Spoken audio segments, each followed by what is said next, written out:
Hello, my name is Brent Boles. I wanted to spend a few moments with you and share the reasons I have for supporting the candidacy of my friend Joe Carr for the United States Senate. I'm a devout Christian, a true conservative, a patriot who loves our country and our state. I am a husband, a father, and a grandfather. I'm a pro-life activist, and I'm a licensed physician and have been for more than 20 years. I'm board certified in the field of obstetrics and gynecology. In Joe, I have found a kindred spirit, one with whom I am proud to stand and support as he seeks the seat in the United States Senate that will represent Tennessee. Tennessee is a conservative state, and Tennesseans want and deserve a true conservative to represent them in the Senate. Joe is exactly that. You can listen to candidates speak, you can listen to speeches all day long, but we live in a day and a time when you know that you cannot believe what many politicians say. You need to examine their records and see if their voting record lines up with their rhetoric. Joe's does, because what he says is what he means. And if he says he'll do it, he will. He has protected your Second Amendment rights to bear arms. He has worked to protect unborn children and women from the abortion industry. He has worked to protect our state from the impact of illegal immigration. He has done all of those things in the state legislature. I dare you to find a true conservative who would be unhappy with a significant vote that Joe has taken in the House of Representatives. He has represented the conservative constituents in his district with honor, and he will do the same in the United States Senate. He is running against Lamar Alexander, a two-term governor of the state of Tennessee, who is now completing his second term in the United States Senate.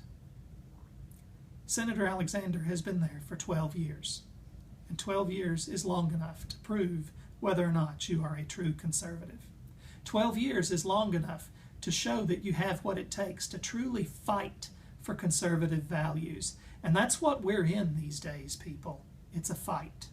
It is a true fight for the future and the soul of our country. It is a fight between two different worldviews.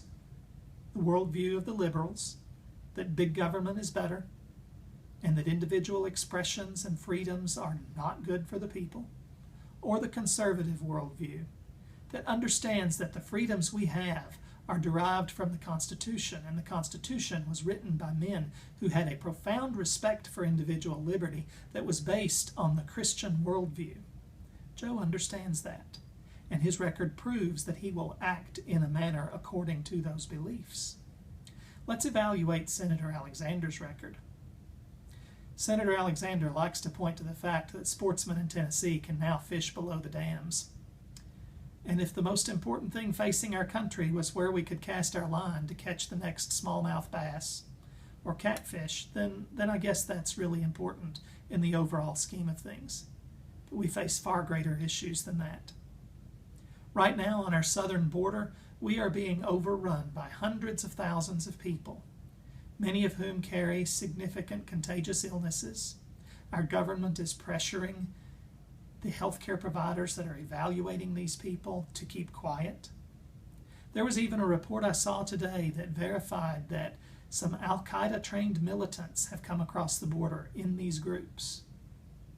The senator was told what kind of a crisis would develop along our southern border if he voted for amnesty. What did he do? He voted for amnesty. The senator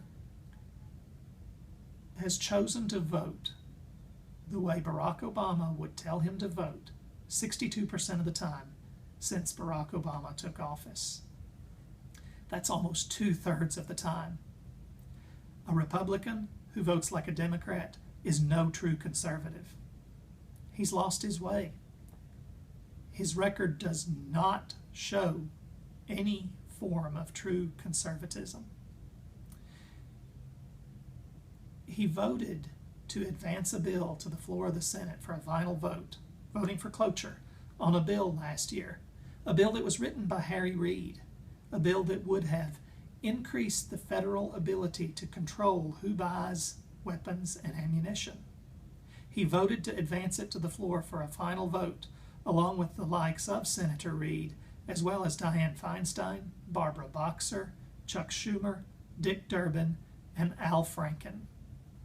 Even Thad Cochran in Mississippi had the good sense to vote against that bill, not Lamar Alexander. He doesn't vote like a conservative. He doesn't fight for conservative principles. And Joe Carr will, because he is a true conservative. He will go to Washington and fight for his conservative constituents and fight for what he believes. He will stand firm against opposition. And that's what we need. So I ask for your support for my friend Joe Carr as he challenges Lamar Alexander for Tennessee's seat in the United States Senate. Thank you.